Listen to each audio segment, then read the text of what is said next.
تطردنا يعني؟ أعوذ بالله. الوالد راجل طيب ويعرف ربنا، وانت عارف الكلام ده كويس. امال عاوز البيت ازاي؟ بالأصول. اي اصول؟ اللي هقولك عليها دلوقتي يا عم ربيع. سمعني. انت عارف ان مساحة البيت اكتر من 400 متر. الوالد عايز يهده ويبني عمارة. واحنا نروح فين يا ابني؟ زي ما قلت لك، الوالد راجل طيب. هتاخد 80,000 جنيه، مبلغ يعيشك ملك زمانك. ومين قال لك ان عاوز اعيش ملك زماني؟ انا كده عايش كويس ومبسوط والحمد لله. مبسوط ايه يا عم ربيع؟ مبسوط ايه؟ هو انت فاكر العيشة اللي انت عايشها دي عيشة؟ مالها العيشه؟ ما والدك كان عايش معانا نفس العيشه، وزكاة الفلوس يعني بتغير طبع الناس؟ فالحمد لله احنا ما عندناش فلوس عشان طبعنا يتغير، احنا عايشين مبسوطين والحمد لله. واذا كان والدك عاوز البيت فيه قانون، وانت عارف القانون كويس بحكم انك ظابط. طبعا عارف ان البلد فيها قانون، لكن قول لي يا عم ربيع، انت قد القانون؟ دلوقتي بس عرفت انت ليه جاي لابس لي ظابط، علشان تخوفني، لكن لا. احنا عمرنا ما بنخوف حد يا عم ربيع. الوالد قال لك 80,000 جنيه، مبلغ لو قعدت حياتك تبيع بسبوسة مش هتكسب نصه. الوالد حسبها بالعدل. الوالد حسبها بالعدل اللي هو يعرفه، لكن العدل بتاع المحاكم حاجة تانية. انت شرفت.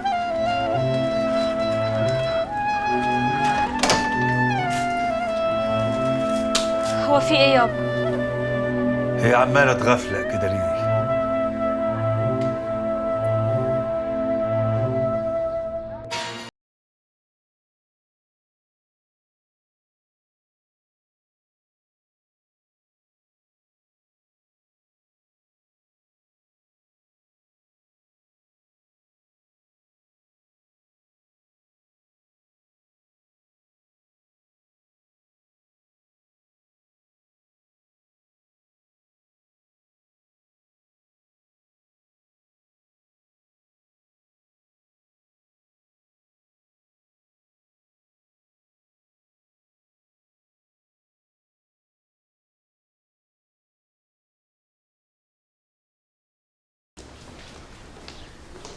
اهلا بلبنان وجمال لبنان. هي دي غادة الامير، احسن واحده تعمل حفلات في مصر والعالم العربي. ما هو باين. عندك افكار جديده لحفله عيد ميلادي؟ ايوه، عاوزينها حفله ما تعملش زيها في مصر. بصوا، هي اعظم حفلات اتعملت في مصر عملتها الاميره شويكار في قصر محمد علي. شويكار عارفها، اللي بتطلع في المسرحيات مع فؤاد المهندس. انا قصدي على شويكار تانية يا ادهم باشا. الاميره شويكار كانت مرات الملك فؤاد. وفين الغلط بقى؟ فؤاد المهندس ملك الكوميديا. اوعى. طب اقول لك ايه، كان شكلها ايه الحفلات دي؟ لا، دي كان فيها ملوك وبشوات وامراء. جرايه السكسكه. امال احنا ايه؟ احنا كل دوت في بعض واحسن كمان. هو انا قلت حاجه غير كده؟ كان فيها ايه الحفلات دي؟ غالبا كانت بتكون حفلات خليعه. خليعه حلوه قوي. وفي احلى من خلاعه؟ وخلاعه زمان كان شكلها ايه؟ مثلا الاميره كانت بتعمل استعراض اللوحات الحيه. لوحات حيه؟ يعني ايه لوحات حيه؟ اللوحات الفنيه اللي كان بيرسمها كبار الرسامين للستات العريانه، هي بتحولها لاستعراض حي. تجيب بنات من روسيا وشرق اوروبا وياخدوا نفس اوضاع اللوحات. وايه يعني؟ حاجه عاديه جدا. بنات الروس على قفا من يشيل. البت ب$50، هجيب لي 20 واحده واكومهم فوق بعض واشكلهم بمزاجي. بقول لك ايه، احنا مش عايزين افكار قديمه. انا هعمل حفله ما حصلتش ولا هتحصل. عندي فكره بنت حرام.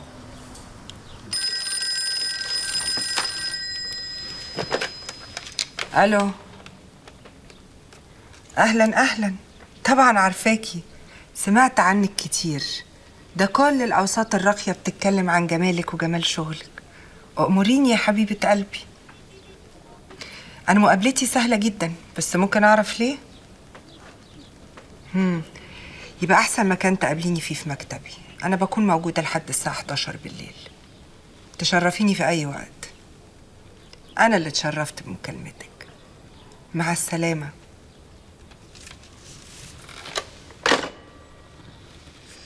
عاوزه ايه دي؟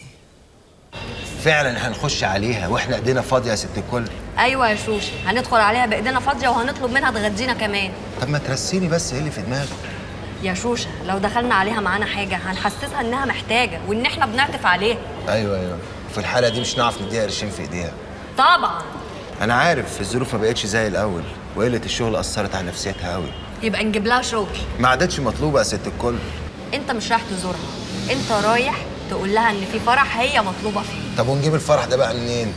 شوشة شغل دماغك شويه، دور على الفرح وقول لهم ان انت جايب الرقاصه والمطربه ببلاش. ببلاش خالص؟ طب واجره الفرقه؟ عليا، والتكاليف كلها عليا. انت ناويه تعملي كده بجد؟ والاتفاق مع الكروانه يكون بنفس الفلوس اللي كانت بتاخدها. امرك يا ست الكل. واوعى تنسى تاخد العموله بتاعتك منها، الكروانه دي على راسنا من فوق يا شوشه. انا بس ممكن اقول حاجه؟ قول. انت ليه بس مستعجله كده على صرف الفلوس؟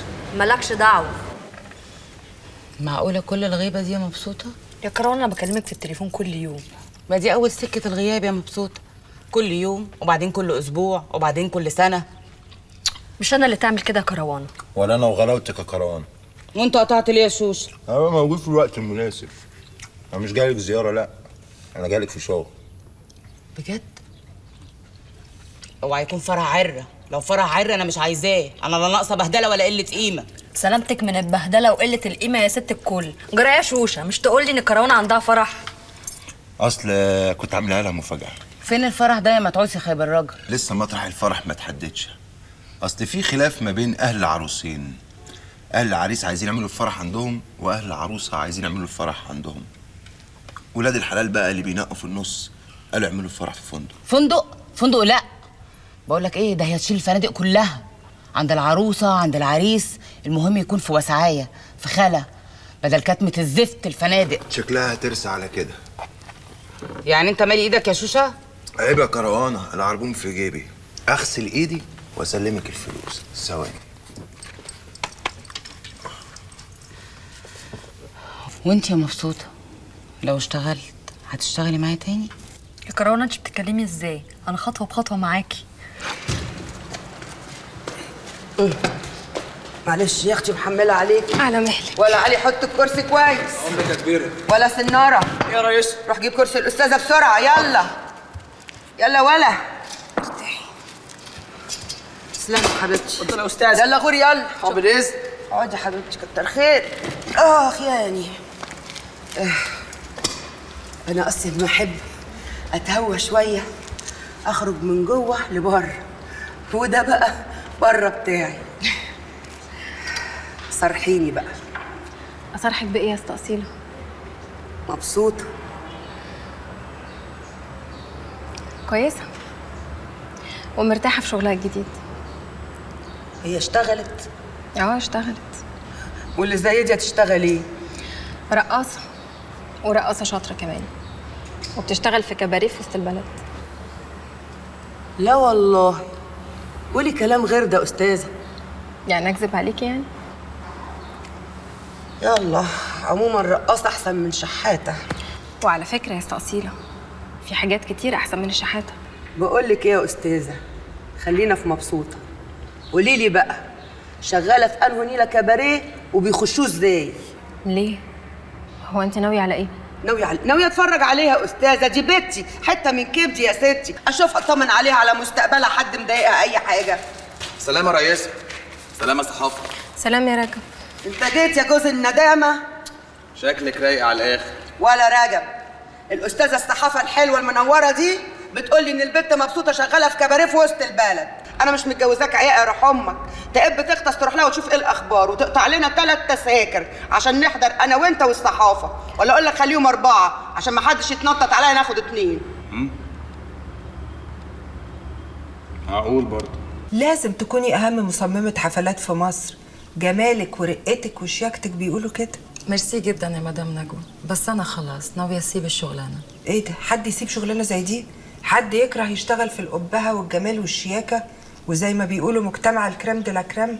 كريم دي لا كريم ايه بس؟ دول اغلبهم مغرورين، ولا عندهم احساس ولا ثقافه ولا حتى ذوق. ايه ده؟ انت شكلك مقروصه قرصه جامده. انا اتهنت من انسان سافل ومتعجرف، اتعامل معايا كأنه بيتعامل مع بنت ليل. اهدي بس كده واحكي لي الموضوع. تعرفي رجل الأعمال أدهم سليمان؟ ده تقريبا رقم 2 أو 3 في مصر، ومنه للحكام على طول سواء هنا أو بره. معنى كده إني أسامح في الإهانة اللي كانت هتجيب لي شلل؟ مش هعرف بس إيه الإهانة الأول وبعد كده أقولك تسكتي ولا ما تسكتيش؟ الغبي ما يعرفش إن أنا بنتي ناس محترمة جدا ومتربية أحسن تربية. باين عليك يا حبيبتي، بس إيه الإهانة؟ حصل إيه؟ طلب مني أصمم له حفلة عيد ميلاده. عرضت عليه أفكاره ما عجبتوش، راح شتمني قدام كل ضيوفه. قليل الأدب. وبعدين؟ نيلها أكتر وأكتر، ابتكر حفلة تنكرية لكل المعازيم. وإيه الجديد في كده؟ ما أعتقدش إنه في حد عمل حفلة زي اللي هو عاوز يعملها. عاوز الستات تلبس مميسات والرجالة قوادين. واعتذرتي طبعا؟ لا. ولما هو لأ زعلانة ليه؟ كنت هعتذر لولا إنه أهني إهانة تانية أشد من الأولانية. فضل يشرح في تفاصيل الحفلة وفي الآخر بصلي وقال أنت اختاري المومس اللي تعجبك والبسي لبسها.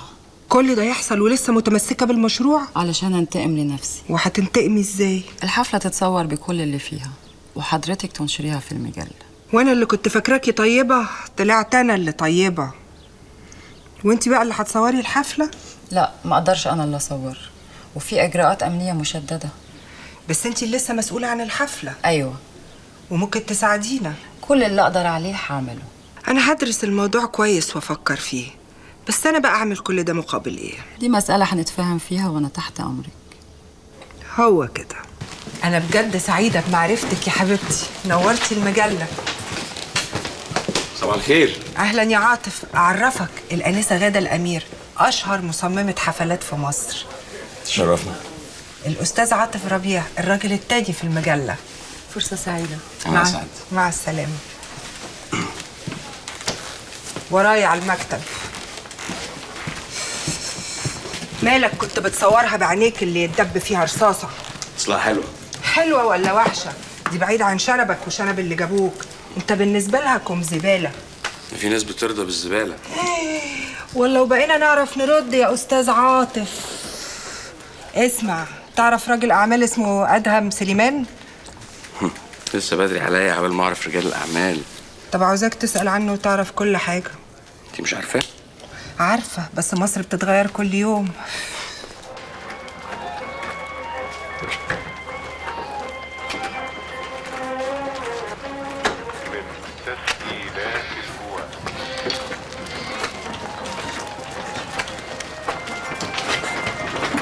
مالك يا عم ربيع؟ تقول لي يمكن اقدر اشيل عنك. كتر خيرك يا احمد يا ابني، ربنا يشيل عني وعنك.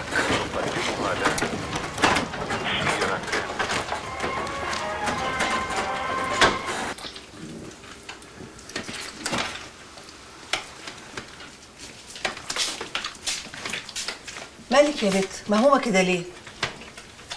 انا برضو. قولي لنفسك. ان شاء الله مش هيحصل حاجه، صاحب البيت مش هيعمل حاجه، هو احنا بس اللي ساكنين بالايجار، ده قانون هيمشي علينا وعلى غيرنا. محدش عارف المستخبي. والشيخه نواره، انت عملتيها شيخه يا كمان. ما هي مرات الشيخ لازم تبقى شيخه زيه. بص يا تغريد، هي ملهاش حاجه عندنا واحنا مش عايزين منها ولا من جوزها اي حاجه عشان يمشي كلامهم علينا ولا يغصبونا نعمل حاجه احنا مش عايزينها. يعني اطمني. اطمن ازاي بس يا ماما؟ انت مش شفتي وشها اتقلب ازاي؟ يتقلب مره واتنين وتلاته، ايه يعني كبرها ايه؟ لو بتدينا حاجه تحوشها، ولو عايزه تقاطعنا مع الف سلامه. ما هي قطعتنا من زمان بتاعت الهيلتون والسويت.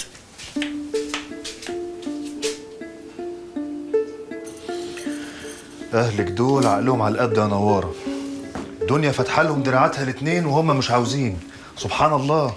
انت ما شفتش وش امي وهو راكبها 60,000 عفريت اول ما جبت لها سيره العريس؟ ولا البت طلعت فيا مره واحده. أنا اديت الراجل كلمة يا نوارة. تبقى استعجلت يا معتمد، كان لازم تتأنى. وأنا اللي قلت إن هما ما هيصدقوا. امي بتقولي انها مخطوبه ومقري فتحتها. ماري فتحتها؟ ماري فتحتها لمين يعني؟ ليه بني آدم كحيان؟ ده أنا جايب لها شهبندر التجار. قال بالحق، هو فين الشيخ عتبه؟ الشيخ عتبة يا ستي دخل كازن القمار والعياذ بالله، ربنا يغفر له. يا لهوي ينيله. نوارة، الله أعلم إيه اللي هيحصل لو المشروع بتاعنا ما تمش. بس إيه الريحة الحلوة دي يا امرأة؟ يجرى لك ايه يا راجل؟ ما دي ريحتي على طول. نوره، عايزك تروحي لاهلك وما ترجعيش الا وهم موافقين، وانا اللي هقول لك تعملي ايه. ايه؟ الترغيب والترهيب يا امراه. يعني ايه يا اخويا ترهيب وترغيب كده؟ يعني لما تبقي قاعده قدامي بالقميص الملعلط ده اسمه الترغيب. طب والترهيب؟ الترهيب بقى لما تقولي لي يا معتمد ما تقربش مني عشان اللي في بطني. يا راجل هو انت بيهمك؟ خلينا بس في المهم القبله. هو ايه بس اللي اهم؟ يا راجل عايزه اروح ابات عند امي ليله علشان اخلص موضوع جواز تغريد، بس عايزاك تيجي معايا. شوف يا نواره، انا مش هبات، انا ممكن اقعد كده شويه ومنها افوت على الجمعيه يطمنوا عليا واطمن عليهم، وبكده بقى يبقى خلص الصبر.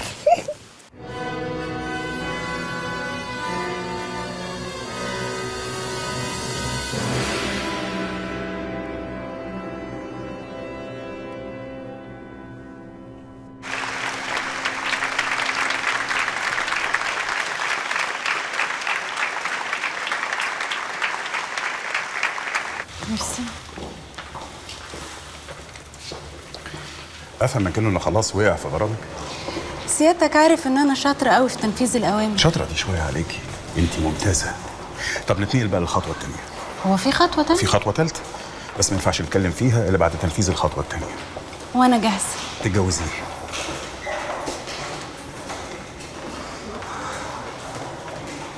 مالك؟ زي ما تقول سيادتك كده ان انا ناويه اتجوز بجد. كنت بقول كفايه. يا هند ده شغل، والبني ادم السعيد في حياته هو اللي بيشتغل لغايه ما يموت. وبعدين انت قلتي ناويه تتجوزي، يا ترى عندك العريس؟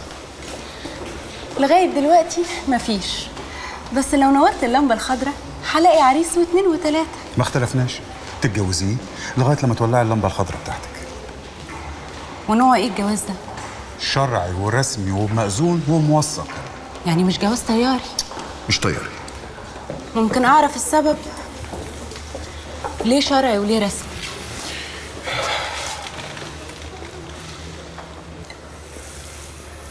علشان تورثيه. مراته هتكون الوريث الشرعي الوحيد له، هو ملوش حد مقطوع من شرعه. بس دي حاجه ما يعرفهاش غير ربنا، مش جايز اموت قبله؟ لما تعرفي التفاصيل هتعرفي انه هيموت قبلك.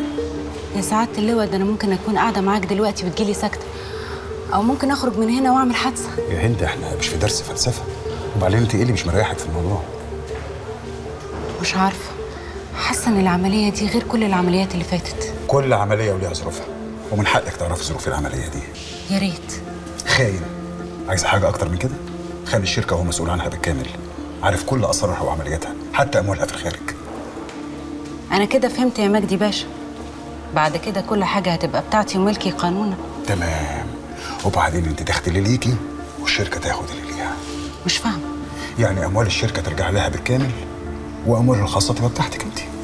طب ولو طلع ما عندوش حاجه؟ مش ممكن ما يكونش عنده حاجه، ده خاين، والخيانه فلوسها كتير. تصوري على الاقل 3-4 مليون جنيه، اكتر شويه اقل شويه، في النهايه دي عمليه سهله بالنسبه ليكي. هو اختلس ولا سرق ولا؟ حتى لو كان عمل كده كنا ممكن نعالج الموقف بطريقه تانية. الاختلاس والسرقه دي حاجات صغيره في الشركات المهمه زي شركتنا، لكن لما يبقى خطر على الشركه نفسها او يكون سبب في دمار ناس كبيره، يبقى الحل هو اللي انا قلت لك عليه دلوقتي. ها، نقول مبروك يا عروسه.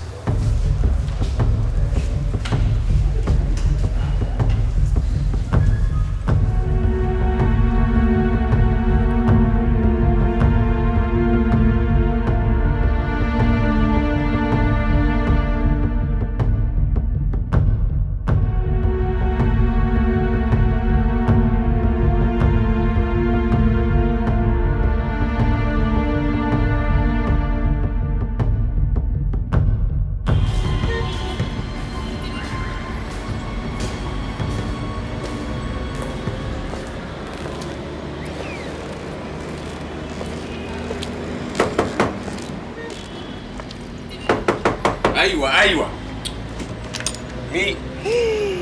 الله يكسفك، مش تستر نفسك وانت بتفتح الباب؟ معلش يا استاذه، اصلي كنت نايم.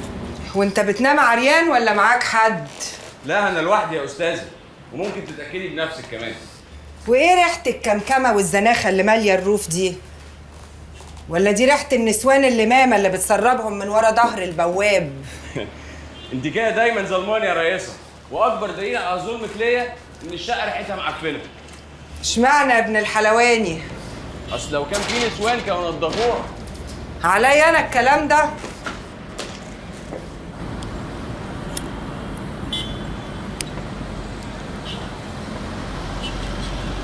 وايه سبب الزياره المفاجاه دي؟ هيكون ايه غير الشديد القوي؟ سألت على الراجل طبعا. وعرفت ايه؟ عرفت اللي حضرتك عارفاه، اللي بيغضب عليه بيرميه من فوق سطح عماره وفوق منه صبة اسمنت. وناس تانية بتقول انه عنده يخت في البحر الاحمر، اللي بيغضب عليه بيجرجره على هناك ويرميه في وسط الميه ومنه لسمك القرش. وعايزاني اصور بيت الدعاره اللي ناوي يعمله؟ لا انا اسف، لا ناوي ترمي من فوق سطح عماره ولا انت ناويه تبقي جوه بطن سمكه قرش؟ احنا ملناش دعوه بيه ولا هنقرب. حلو قوي، يبقى كده الموضوع لاغي. لاغي ايه يا هبل؟ دي خبطه العمر اللي بيها نقدر نعمل الجورنال السياسي الاجتماعي اللي انا بحلم بيه. ازاي وانت بتقولي ان احنا مش هنقرب؟ هو لا، لكن ضيوفه دول سمك القرش اللي بيعوم بره الميه، اللي شبعوا من كتر اكل لحم البلد بنت المتعوسه دي. جميل، يبقى كده العمليه بيضه مقشره. لا، لانه جايب شركه امن والدعاوي كانها طالعه من القصر البريطاني ومستحيل دعوه تتسرب. لا افهم، هدخل ازاي؟ الاكل والشرب وطقم الخدمه والسيرفيس كله اتفق عليه مع فندق 5 نجوم. وبعدين؟ انت هتكون واحد من طقم الخدمه. ازاي؟ ساعات الحظ بيخدم. مدير الاغذيه والمشروبات في الفندق ده انا اعرفه معرفه شخصيه، وصفحته مش بيضه، يعني هيقول لي تحت امرك، وهخليه يعلمك ويجيب لك لبس كمان. طب انتي مش بتقولي ان في تفتيش؟ اخش بالكاميرا ازاي؟ الكاميرا هتدخل قبل الحفله بيومين، وهتكون مخفيه في مكان انت بس اللي تعرفه، وبعد ما تخلص شغل هترجعها مكانها وتخرج فاضي زي ما دخلت فاضي يا جرسون.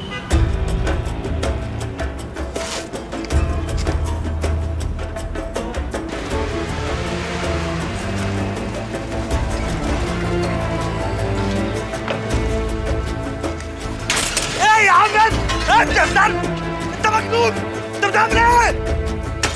انت يا عم انت!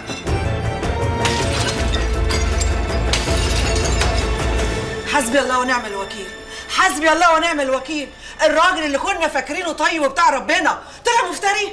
ما تستعجليش في الظلم يا سميحه، جايز ابنه الظابط عمل اللي عمله من غير علم ابوه. يا راجل انت ما تفرسنيش اكتر ما انا مفروسه. في ابن هيعمل حاجه من غير موافقه ابوه؟ ايوه يا سميحه، لما يبقى ظابط وهو يعني ابنك كان بيسمع كلام ابوه، مش حال بقى ابن الحاج محروس اللي هو ظابط. انت ساكت ليه يا احمد؟ سبته كده يكسر في العربيه وانت واقف تتفرج؟ انا قاومت على قد ما اقدر يا تغريد. الراجل كان معاه بلطه وكان كل همه اللي هو يكسر العربيه، وبعدين اخد عربيته وطار. قضا اخف من قضا يا ابني.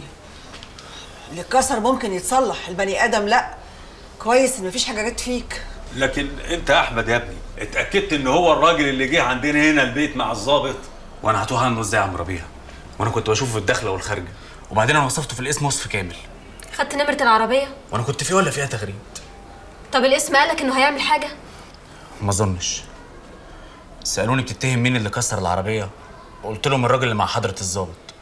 كان بيجي لصاحب العربيه في البيت. قال لي اسمه ايه الظابط ده؟ قلت له ما اعرفش. قال لي روح يا شاطر، لما تعرف اسم الظابط يبقى تعالى اعمل محضر. روح معاه يا ربيع. لا مش هروح، انا هروح للحاج محروس وهتكلم معاه راجل لراجل. ولازم يدفع تعويض يابا. قبل التعويض العربيه هنسيبها على الحال ده؟ ده عايزه لها شغل يومين لحد لما نجيب نجار ونجيب حد ياخد مقاس الازاز المكسور ده. كمان يعني فيها قطع رزق. ربنا على المفتري والظالم. منك لله يا محروس يا بلتاجي، اشوف فيك يوم.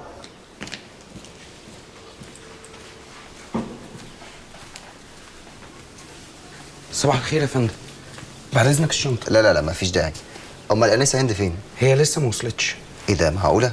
ده احنا بقينا بعد 12. يمكن حصل لها ظرف طارئ او حاجه. طب ما كلمتش في التليفون؟ كنت قلت لسيادتك على طول.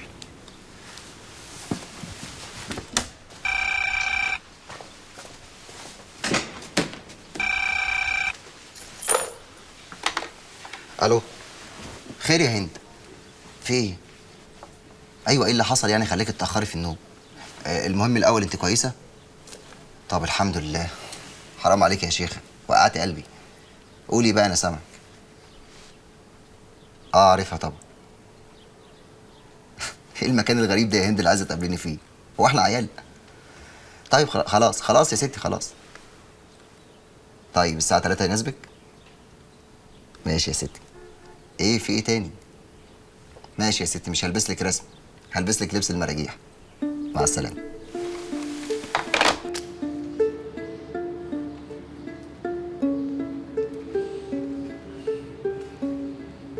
اسمعوني يا بهايم، ربنا أراد لهم يتكلموا لغة البني آدمين.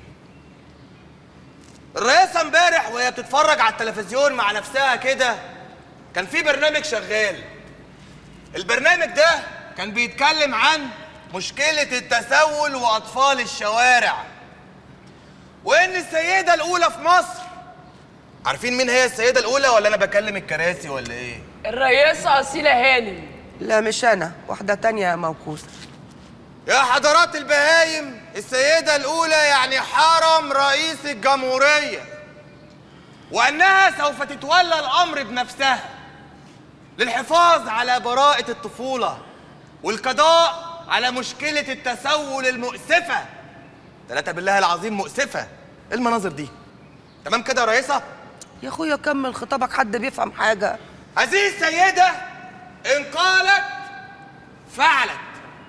تمام كده يا رئيسة؟ يا اختي يا رجب، قلت لك كمل يا رجب. تمام. هي شديدة قوي كده يا ريسة؟ الا شديدة يا بنت عفاف، دي ولية قوية، كلمتها بتمشي على اتخن شنب فيك يا بلد. ودي ملهاش سكة يا ريسة. سكة الندامة يا سي قطب، قال سكة قال. أنا مش هاممني بقى هي تفكر في إيه ولا تقول إيه ولا عايزة تعمل إيه.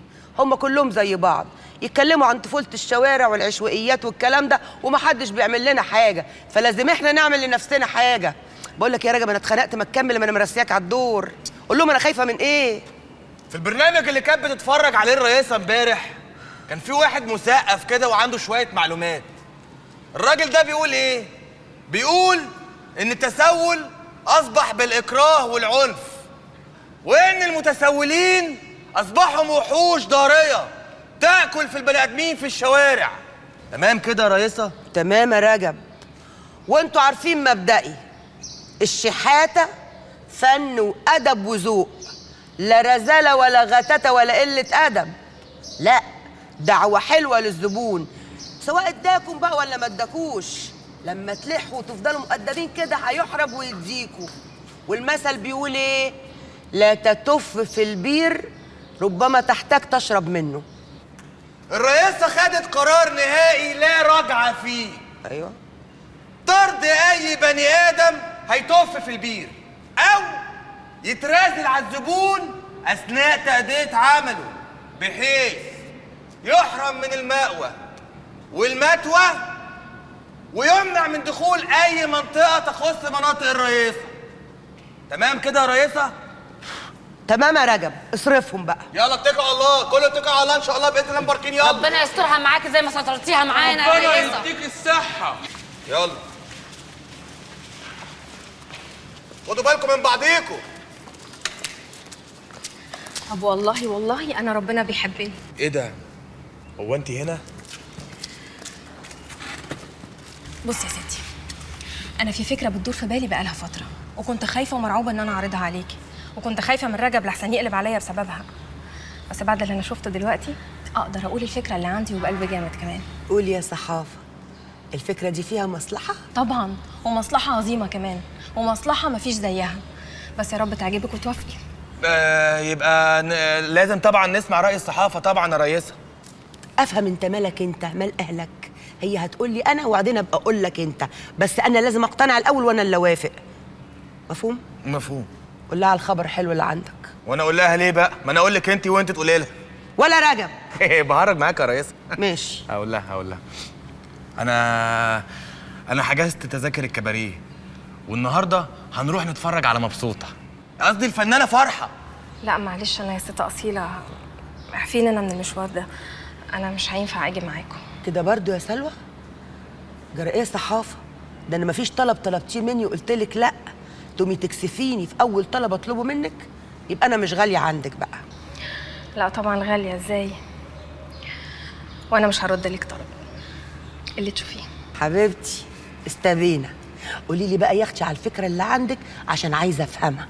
خلاص بقى هقولها لكم واحنا راجعين، جايز تبقوا مبسوطين وتوافقوا.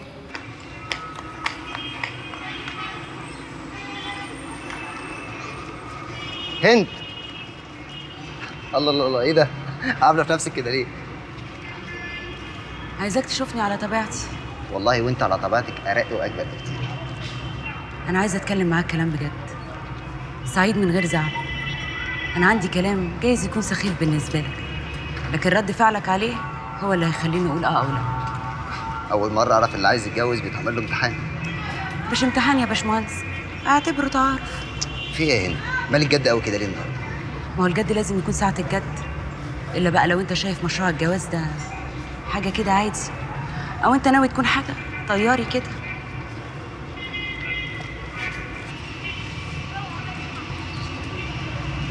ها يا ستي، اتفضلي قولي اللي انت عاوزاه. انا كان في رجاله في حياتي عادي. قصدي من غير جواز. ماشي، مش مهم اللي راح، المهم اللي جاي. غريب. الله، ايه الغريب في كده بقى؟ انا عارف ان اصلك فلاح، والفلاحين طبعهم مش كده. بقول لك ايه يا هند، مفيش فلاح في مصر كلها يحلم انه يتجوز واحده زيك. وبعدين يا ستي عايزك تعرفي حاجه مهمه، الفلاح يوم ما يتجوز واحده يعرف يحكمها. وبعدين كل حاجه وليها ثمن، واللي ما يرضاش بالخوخ يرضى بشرابه. انا صارحتك وانت وافقت، مش هتصارحني انت بقى؟ عاوزه تعرفي ايه؟ هو انت ليه خنت اللواء مجدي؟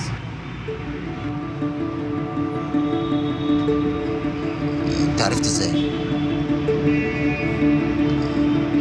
اصلها يعني مش خيانه بالمعنى المفهوم. كل ما هنالك ان انا عملت عمليه لحسابي بعيده كل البعد عن نشاط الشركه. انت عايز تعرف انا عرفت ازاي؟ انا كنت جاسوس عليك.